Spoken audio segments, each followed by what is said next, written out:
بسم الله الرحمن الرحیم. د امریکا بهرنیو چارو وزارت ویل دي چې په افغانستان کې به د هیڅ وسلوالې ډلې ملاتړ ونه کړي.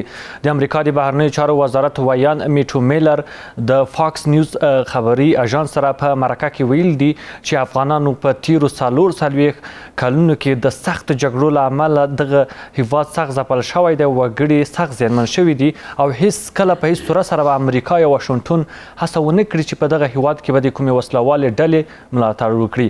او ویلي دي افغانان نور هم د جګړې غوښتونکي نه دي او افغانان د سولې غوښتونکي دي چې په دې برخه کې باید ټول خپلې هڅې ګړندۍ کړي. خو دا په داسې حال کې ده چې په دې وروستیو کې ګڼ هیوادونو کې د اسلامي امر ځینې مخالفین راټولیږي او د دغه نظام پر ضد باندې د خپلې هغه غونډو هڅه کوي او غواړي چې اسلامي نظام یا اسلامي امارت نظام وننګوي. زموږ څو اساسي پوښتنې: د اسلامي امارت اوسنی دښمن څوک دی؟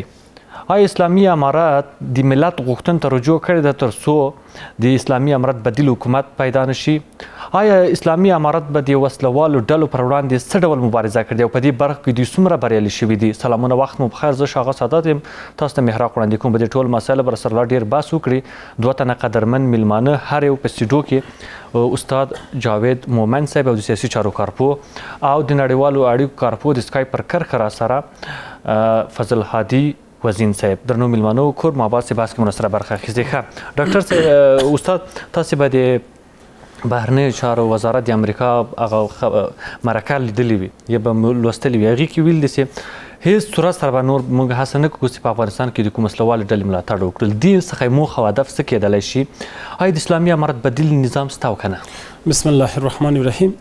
ساده صاحب سلامونه تاسو ته، ډېر قدرمن ډاکټر صاحب علیکم سلام او ټولو لیدونکو ته وړاندې کوم. ساده صاحب، زه حیرانه دې ته یم چې افغانان څه وخت به موږ او تاسو ویښیږو تر څو دغه جګړه چې موږ یادوو یا جنګ یادوو، هر څوک چې یادوي دا د افغانستان لویشت جغرافیه چې وګورې، دا جګړه پکې شوې. د افغانانو ټول ژوند هر څه له جګړې سره تړلی دي. که ته دې چیرته او چیرته وایې د افغان نوم ورته اخلي، افغان سره جفت جنګ او جګړه تړل شوې ده.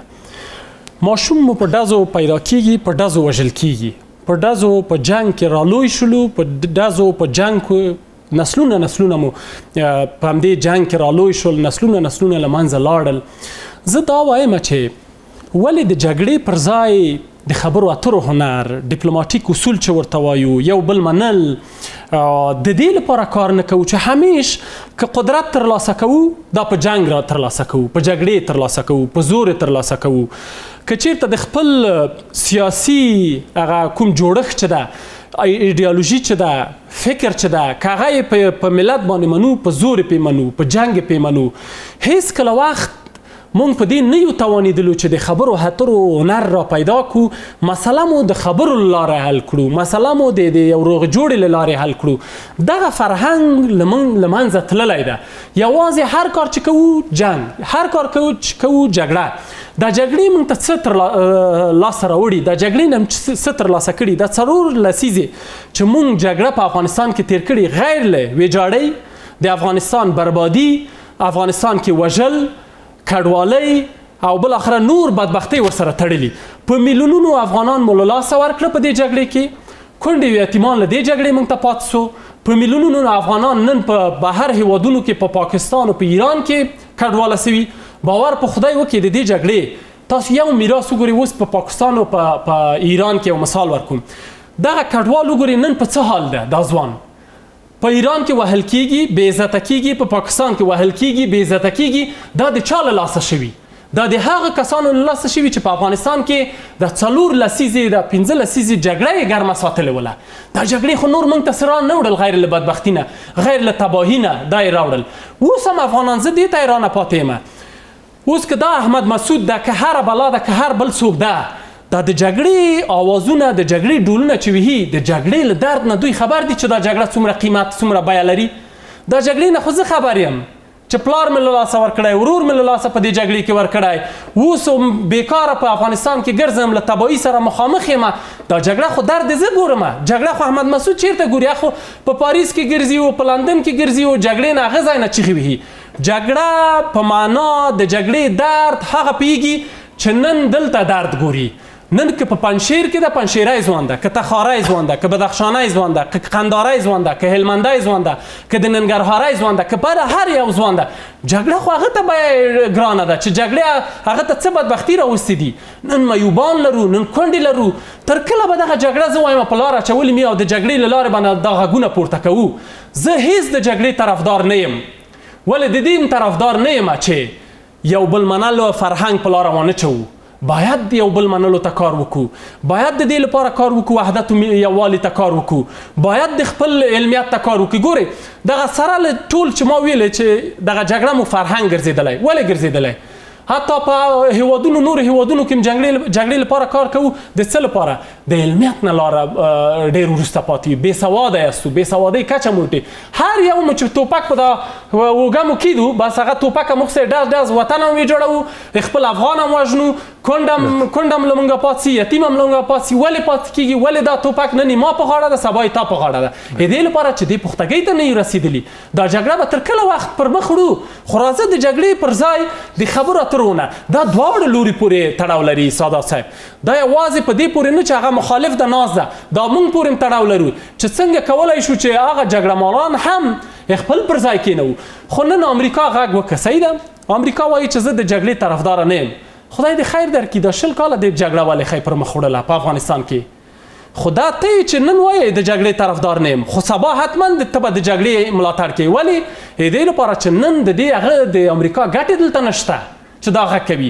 نور زما او ستا له غمه مړ نه د امریکا چې نن دا غږ کوي. خو سبا یې که ګټې په جنګ کې وي، جنګ هم درته ملاتړ هم کوي، ترېنه هر څه کوي. خو دا ما او تا افغان ته لازمه ده چې موږ څنګه کولی سو د دې جګړې مخه ونیسو، څنګه کولی سو چې د سولې لپاره کار وکړو، د یووالي لپاره کار وکړو، د وحدت لپاره کار وکړو. دغه ډېر مهمه ده. خیر سي استاد، تاسو ته بیرته راګرځو کور محبت. استاد ستړي مه شئ، بس ته ډېر ښه راغلاست. که پیل تاسو نه دین وکړو ډېرو مهمو مسایلو ته مومن صاحب اشاره درلودله. که راسو دې ته افغانستان کې له تیرو 40 کلونو راهیسې د جګړې ته کوم حزبونه هڅول، ولې دغه حزبونه تل هڅه کوله چې حکومتولۍ یا د موږ د حکومتوارۍ ټوله د ټوپک په شپېلۍ باندې اوسي؟ تر ننه پورې هم د ټوپک په شپېلۍ باندې حکومت کیږي او دغه حکومتونه بیا بقا نه مومي. څنګه کولی سو چې ټول سره راټول سي، ټول افغانان ګډ کور دی، دا د جګړې نور د جګړه د حل لار نه ده، څه باید ترسره سي او تر کله به پورې به افغانان د دغه جګړو په لمبو کې سوځي؟ بسم الله الرحمن الرحیم. قدرمن محترم استاد محمد، تاسو ته درنو لیدونکو ته او وطنوالو ته خپل سلامونه او احترامات وړاندې کوم. ګوره د افغانستان خلک د جګړې نه، جنگ نه، د ټوپک نه خلک کرکه لري. اوس د افغانستان داخلي جنگ د افغانستان د خلکو د بربادي سبب ګرځېدلی او دا د بربادي سبب ګرځېږي، دا وطن ویجاړېږي، ویرانېږي. نور هیڅ افغان چې افغانستان سره تړاو لري د خاورې خپل وطن کني، باید د جنگ او د جګړې خبره ونه کړي. جنگ د افغانستان جنگ به هم په شرعي لحاظ په افغانستان کې په اوسنۍ شرایطو کې داخلي جنگ دا جواز نه لري. پرون هم داخلي جنگ جواز نه درلود چې موږ هغه وخت دا خبره کوله د سولې لپاره هم هڅې کولې. دا پرون هم هغه نه مخکې هم په دې داخلي جنگ دا نه شرعاً جواز لري، نه عقلاً جواز لري، نه د افغانستان د ملي ګټو په تناظر کې دا جنگ جواز لري. خلک جنگ نه غواړي، څوک د هیڅ افغان دی د داخلي جنگ خبره ونه کوي. یو خبره. دومره خبره ده د امریکا چې دا خبره کړې چې موږ په افغانستان کې جنگ نه غواړو، موږ د دې خبرې استقبال کوو. ښه خبره ده او خدای وکړي چې امریکایان په دې خبره باندې ټینګ پاتې شي او په دې باندې صادق پاتې شي. یعنی دوی امریکایانو په خبره باندې ډېر اعتبار پکار نه ده. دوی کله په خله باندې یو خبره کوي، لیکن کله چې دوی منافع بل شي اقتضا کوي هغه بل خواته کوي، نو دا ډېر احتیاط پکار ده. ظاهرا ښه خبره ده، موږ استقبال کوو او کاش کې دوی دغه نه دی په دې باندې درک رسیدلی چې نور افغانان په جنگ کې ښکیل نه کړي. دریمه خبره دا ده چې د افغانستان کې د جنگ او داخلي جنگ یعنی بالقوه عملونه شته. یعنی هر وخت کېدای شي چې د بهرنۍ هیوادونو د مداخلې په نتیجه کې داخلي تاوتریخوالي او مشکلات په نتیجه کې افغانستان کې داخلي جنگ اوربل شي او دا خطر په خوا مو اوس هم شته چې موږ باید نه انکار ونه کړو. یعنی دوس موږ ته دا پکار ده چې د جنگ د بالقوه د جنگ د عملونو د اسباب او د ختمولو لپاره ټول افغانان په دې کې باید پیش قدم شي مخکښ شي او دا د جنگ هغه عملونه چې کېدای شي افغانستان کې یو ځل بیا خدای ونکړي د داخلي جنگ سبب ګرځي هغه لپاره ختم کړي او دا حل کېږي چې د موږ د خپل زموږ مشکلات چې په افغانستان کې سیاسي مشکلات دي هغه لپاره سیاسي حل وغواړو اوس د سیاسي حل دا مشکلات د افغانستان مشکلات په اصل کې سیاسي مشکلات دي نو د سیاسي مشکلات لپاره موږ باید سیاسي حل وغواړو سیاسي حل لپاره تلاش وکړو مبارزه وکړو کار وکړو او دې په هغه کې چې یو خانه بعد د طالبانو حکومت د سرپرست حکومت اسلامي امارات دا حکومت د طالبانو مشرتابه او رهبري سره صحیح ده چې دوی قدرت په لاس کې دي افغانستان خاور باندې دوی بشپړ کنټرول دي اما دا په دې معنی نه ده چې دوی یعنی دا د دوی د افغانستان واقعیتونو ته باید پام ونه کړي دوی ته دا پکاته چې د تیر حکمرانانو د کمونستانو دغه ورسته د خپل اوله دوره په شکلانه دوره کې دوی دغه درس واخلي یعنی د په معنی درس واخلي چې دوی د د لپاره تفاهم د لپاره زميني برابرۍ کړي ترڅو خلک په افغانستان کې د محرومیت احساس ونه کړي کله چې خلک یو ډول کې احساس د محرومیت احساسي هغه ورو زیاتېږي او مشکلات رامنځته کېږي نو موږ ته سیاسي اصلاحات پکار ده هم حکومت ته هم مخالفین وته چې د مشکلات سیاسي حل کوي ان شاء الله په خیر اوسه اوس ډاکټر صاحب هغه ته بیا راګرځو ښه په تیر کې او په اوس کې په د افغانستان په بربادۍ کې چا لاسونه ول مشخصا کسان څوک او تاسو خپل خبرو کې یادونه وکړه چې افغانستان کې ممکن بیا د یو کورنۍ جګړه رامنځته شي دغه کسان څوک د بیا هڅول کېږي بیا افغانستان ته لیږدول کېږي بیا افغانستان د اور په لمبو کې سوځي دا کسان څوک دي ګورې زه د افغانستان کې څوک هم سپینه کوتره د افغانستان کې ښه جنگ چې کېږي هغه د یو خانه نه کېږي دا جنگ د دوه حتی اقل په جنگ کې دوه طرفونه پکار دي نور اطراف پکار دي په جګړو کې نو دا مختلف افغانستان کې مختلف ډلې په جنگونو کې ښکېل وو دا مثلا څوک باندې دغه مسؤلیت راځي کېږي اول د ناورین د کمونستانو له خوا پیل شو د مشوم د شومو کودتا نه وروسته پیل شو چې کمونستان مارکسیستان د خلک دیموکراتیک ګوند د کودتا په نتیجه کې د هیواد سیاسي قدرت ترلاسه کړه د جمهور رئیس د خپل کورنۍ سره هغه په ډېر بې رحمانه هغه وژل په حال کې هغه نه وروسته د افغانستان د خلکو باندې دوی ظلمونه شروع کړ قتل وحشت بربریات جیل زندان کې په چرخي کې په لګونو کې خلک وژل په یو شپه کې دوی د ولزر کسانو د افغانستان د مخبه خلکو هغه د شهیدانو لیستونه جوړن کړ بیا د دوی ترمنځ داخلي شخړه او د حفیظ الامین کودتا ترکیب په مقابل کې د پرچمیانو کوشش د هغه د ترکیب په مقابل کې بیا حفیظ الامین کودتا بیا د روسانو یرغل او تجاوز په افغانستان کې بیا د جهاد دوران دغه وروسته بیا د مجاهدینو خپل منځي جنگونه متاسفانه هغه وروسته بیا د طالبانو رامنځته کېدل بیا د جنگ د جګړې استمرار بیا د افریقایانو اشغال او بیا نوې جنگ پیل کېدل دا په دې کې د ټول اطراف شکل دي هغه خارجيانو سره جهاد او په اوس کې څوک د هڅه کوي چې په افغانستان کې بیا د یو بل کورنۍ جګړې د زمينه برابر کړي ګورې د کورنۍ جنگ لپاره دلته دوه خبرې دي یو دا حکومت د طالبان حکومت همدغه سي پالیسيګان چې اوس لري دوی دغه پالیسيګانو ته دوام ورکړي د جنونو پر مخ مکتبونه پرانیزي سیاسي اصلاحات رانوړي اساسي قانون رامنځته نکړي د قانون حکومت جوړ نشي دوی یو طرفه د قدرت انحصار او احتکار ته ادامه ورکړي نور خلک د افغانان د محرومیت احساس وکړي د عدالت تامین نشي دلته د ذوق او سلیقې فرمانی دی یو جهاد یو ګوند یو جریان حکومت باندې اصرار شي د ټوپک په زور خلک باندې آشي وتپل شي دا د داخلي جنگ د پیرا زمينه اساس کېږي یعنی دوی دا پالیسيګان کوم د دوام وکړي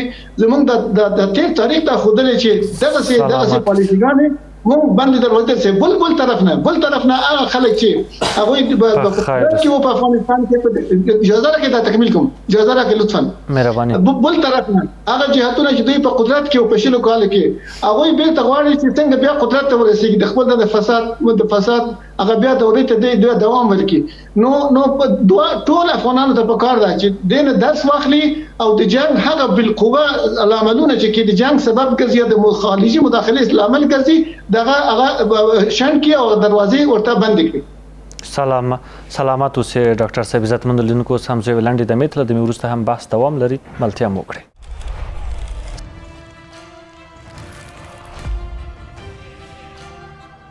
عزتمند لیدونکو به هم ښه راغلاست بحث دوام لري ښه اوس تاسو که موږ معاصر تاریخ ته د افغانستان یو ځغلند نظر وکړو له تیرو 12 لسیزو راهیسې د افغانستان 15 نظامونه تجربه سو. کمونیستي نظام راغی، شاهي نظام راغی، جمهوریتي نظام راغی، ټول په خپله مخه لاړ. هر نظام چې راځي وایي ما قرباني ورکړې ده، احمد وژل سوی ده، محمود وژل سوی ده، هر څوک وژل سوي دي، یعنې میم زرما ټول دي ما. آیا په دې رقم حکومتولۍ کېږي چې هر څه د ستا په واک کې وي او له دغه ترخو تجربو نه چې په تېرو 16 لسیزو راهیسې موږ کړېږو، بل څوک نه وژل کېږي، ته وژل کېږي، محمود وژل کېږي، غریب سړی اولاد وژل کېږي، ولې؟ و زه دا وایم ساده صاحب که قرباني 15 کسان ورکړي یا 100 کسان ورکړي خو رادسي بیا مې 100 کسان دي چلوي. که قرباني ملت ورکړي خو ملت باید غږ واورېدل سي. خو بدبختانه هر نظام چې راغلی لومړی کار چې کړی د ملت په ستوني یې پښه ایښې ده، بل هیڅ کار نه ده کړی ده. او بل دغه جګړې باندې چې اوس موږ خبره کوو د دې جګړې زمینه سازي څوک کوي؟ خپله نظامونه دي، خپله دوی زمینه دې ته مساعدوي چې بالاخره جګړه.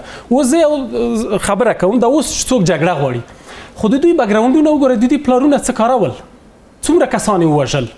په کابل کې د کابل په کورنۍ جګړه کې 18,000 کابلیان چا ووژل، چا په شهادت ورسول، مکرویانونه چا خطا ځانونه د نجونو بې عزته کېدلې ځانونه یې خطا کړل، دا د چا له لاسه ول؟ خو د دوی د پلارونو له لاس نه. کاشکې د دوی پلارونو یو ښه میراث پریښی و چې اوس دوی راغلي ول یو غږ یې کړی و، د ولسونو د خلکو د ځوانانو پې باور کړی و. خو دوی بګراونډ هم خراب بګراونډ ده. دې تر څنګ تاسو وګورئ، زه اوس یادونه نه ده، باید یو یاد کړم. همداسې احمدشاه مسعود چې دا و د حزب اسلامي مشر هم ورسره و، د ده زمون اوس وګورئ، په خدای باور وکړئ، مخکې مې په ټیک ټاک کې د ده زوی لیده په یو داسې ځای کې مفشان ځای کې ناست و. ما ځان سره فکر وکړ چې هی ملته دا ځوانان چې ووژل سول، دا کونډې یتیمان چې اوس پاتې دي دوی په جګړې کې جګېدل، دوی چې اوس یو مړۍ ډوډۍ نه لري او د ده زوی ته وګوره په کوم ځای کې ناست ده، عکسونه مچوي، دریشي مغوسه، او همدغه کسانو چې دریشي ویل ارامه ده. یونس قانوني او دا کسان ولاړ دي، یو ویډیو یې ما ولیدله، کسان د ډاکټر نجیب د وخت نیولي، هغه ته وایي ته څه کاری؟ وایي استاد دا معلم و په مکتب کې، وایي ایرام نمان کیام کته کمونستا بود، معلم یې نه پرېښودم، دوی کسان ټول نه پرېښوده. خو کله چې ډالر یې ولیدل دوی څه کارونه وکړه په افغانستان کې په دا 20 کالو کې. باور په خدای وکړئ د هېڅ یو افغان ضمیر نه غواړي چې یو پردی دی د ده په خاوره کې راسي. زه هېڅکله وخت نه غواړم چې یو پردی زما په خاوره کې اوسي، خو د دې پردیو لپاره متاسفانه زمینه سازي موږ کوو. نن ګوري زمینه سازي په دې معنا نن در نزوان ناراضي ده، نن په ایران او پاکستان کې وژل کېږي، په بد حالت کې رسول کېږي. په خدای یو ویډیو مې ولیده، یعنې په سترګو مې ژړا نه رانغله، خو دا زړه مې تکه تکه سو د دې لپاره. خو دا ځوانان چې ته خپل نه کې، دغه کسان چې نن تانه غوښتنې لري چې نن وایي مکتبونه، ما ته یو کس یو سایټ راولېږه، په یوه سایټ کې بهرنی پنتون ده 15,000 زموږ پتمنې خویندو هلته ثبت نام نوملیکنه کړې د دې لپاره چې دوی لاړ سي د خپل تحصیلات زده کړو لپاره. ښه تاسو په خپله ووایئ دا 15,000 کسان چې تانه ووځي، ښه دا چې دلته د خپل په دغه اسلامي چاپېریال کې یو اسلامي نظام تر حاکمیت لاندې درس دلته ووایي ښه ده، که دا درنه ووتل د دې ګناه یې چا په غاړه ده؟ خو دا بیا هغسې کس غوندې جوړېږي چې نن هېڅ ضرور هم نه اوس زه د هغې یادونه وکړم. هغه تاسو به لیدلي تکواندوکاره تکواندواله یو جلۍ ده په حمیدي په نوم تخلص کوي، هغه راپورته کېږي په هغه بد حالت کې. اول خو تا ته چا دا حق درکړی ده؟ ستا دا لباس وګوره، نیمه تنه لوس، هغه راځي د افغان په نوم. اول خو ته افغانه نه یې، ځکه تا ته دا حق نه درکوو چې بیا ته افغان هم اوسې. په هغه بېشرمۍ باندې راځي د یو قهرمان دی راشد خان، هغه ورته وایي چې راشد خان چرا که ته طالبان شیشته برای ما قهرمان نیست. خو ما ته معلوم سو ته خو د یوټیوب او د ټیک ټاک لپاره د دا کارونه کړي، ځان دې لوس کړی ده، عزت دې پایمال که، د افغانیت نوم هم په تا باندې شرمیږي، د اسلامیت نوم هم په تا شرمیږي. ته د یو قهرمان چې هغه کلونه زحمت یې ویستی چې مشهوره سوی، خدای راځي د خپل د مشهورتیا لپاره دا جلۍ راځي په سوشل میډیا کې دا خبره کوي چې مشهوره سم، ځان هم لوس کړی، هر څه کړی، دا د راځي د موږ د خویندو حقوق غواړي. ښه که دغې ته دلته زمینه مساعده وه د درس، نن هغه ګناه یې موږ پر غاړه ده، ولې موږ نه لاړله افغانستان نه؟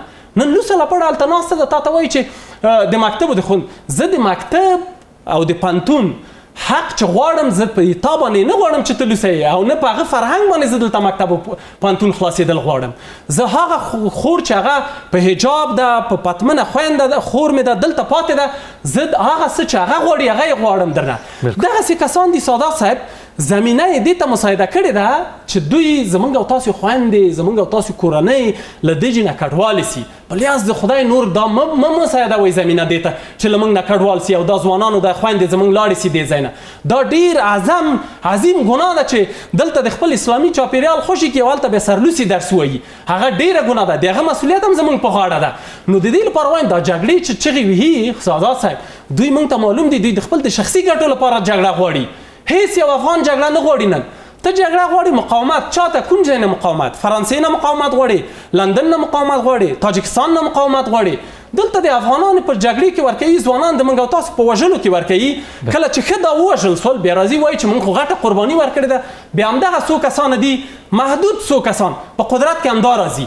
بیا ما او تا به بیا درد ګوري اوس وخت لپاره زه په اسلامي امارات باندې غږ کوم چې راځئ هیڅ افغان جګړه نه غواړي غټ فرصت تاسو ته په لاس درغلی ده هیڅ یو هیواد اوس ملاتړ نه کوي اولویت هم دلته نشته ده چې په افغانستان کې جګړه ګرمه سي خو د خدای په لیاز راځئ دا د افغانانو چې کومې غوښتنې دي دا درته په سم و سلامت په مشوره درنه غواړي چې دغه خلاص کوي دغسې کسانو ته چې نن د 2 روپۍ کسان نه دي تا نه جګړه غواړي نن ما درد لیدلی سادات صاحب تا درد لیدلی ته دلته پاتې هر درد ته ګورې هغه کس چې هغه په فرانسې او په پاریس کې لوی سوی هغه نه درد لیدلی نه هیڅ هم نه دي لیدلي په میلیونونو ډالر دا 20 کاله واخیستل نن سرمایه ګذاري په قطر په دوحې په ټولو هیوادونو کې لري هغه نن به بیا سبا به بیا راځي په ما به حاکمي خو دا ما ته مرګ ده نور دې ځوان ته مرګ ده او وبښې ځوانانو نه مې غوښتنه ده د خدای په لیاس تاسو یو هوښیاره سئ دغه کسانو پسې مه ځئ دوی د جګړې ډول وهي تاسو یې رامنځته او تاسو هم بیا دلته په افغانستان کې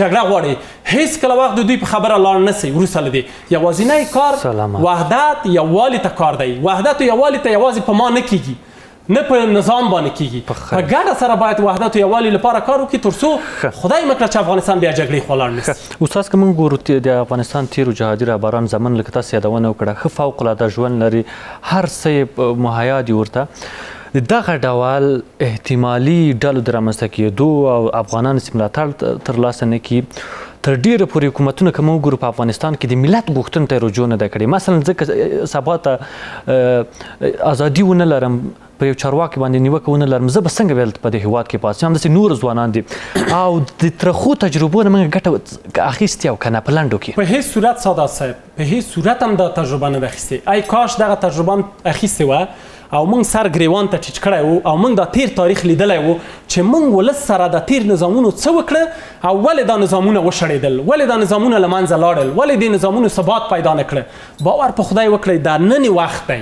دا اوس ښه فرصت دی راځئ د افغانانو برحقه شرعي اسلامي غوښتنو ته اوس ګورئ موږ افغانان نه وایو چې خدای مکړه هغه څه چې په اسلام کې نسته هغه درنه نه غواړو شرعي غوښتنې درنه نه لرو موږ د هغه ښځو چې هغه په بهر کې ناستې دي د آریانا سعید او د نورو کسانو د هغه غوښتنې تا ته نه راوړو او نه هغه فرهنګ غربي فرهنګ غواړو اسلامي فرهنګ افغاني فرهنګ هغه درنه غواړو راځئ د ولس غوښتنه ومنئ سبا به بیا پښیمانه نه یو که نن ونه منو سبا به بیا پښیمانه او دا پښیمانتیا هیڅ بیا ګټه نه کوي خیر اوسئ ډاکټر صاحب یوه نیمه دقه وخت لرو البته یوه دقه وخت لرو حل لاره څه کیدلی شي که چیرې طالبان د ملت غوښتنو ته رجوع ونه کړي دغه نظام به هم پاتې سي